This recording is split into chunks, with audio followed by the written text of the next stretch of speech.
China deploys rain-seeding drones to end drought in Sichuan. What could go wrong? China needs to really go green. I mean for real, not just words. Unleashing torrents of rain by fucking with the clouds.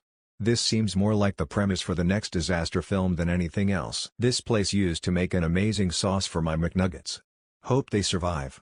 Sending positive vibes. From California, us know if it works. That's cheating. I see lots of China bad, America good BS. Great, more gay frogs s. They've been doing the same thing in Texas.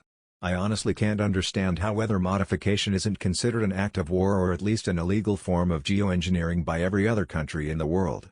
It's insane that we've dragged our feet for so long on climate change that now we're fucking with weather manipulation to try and patch up everything that's going wrong.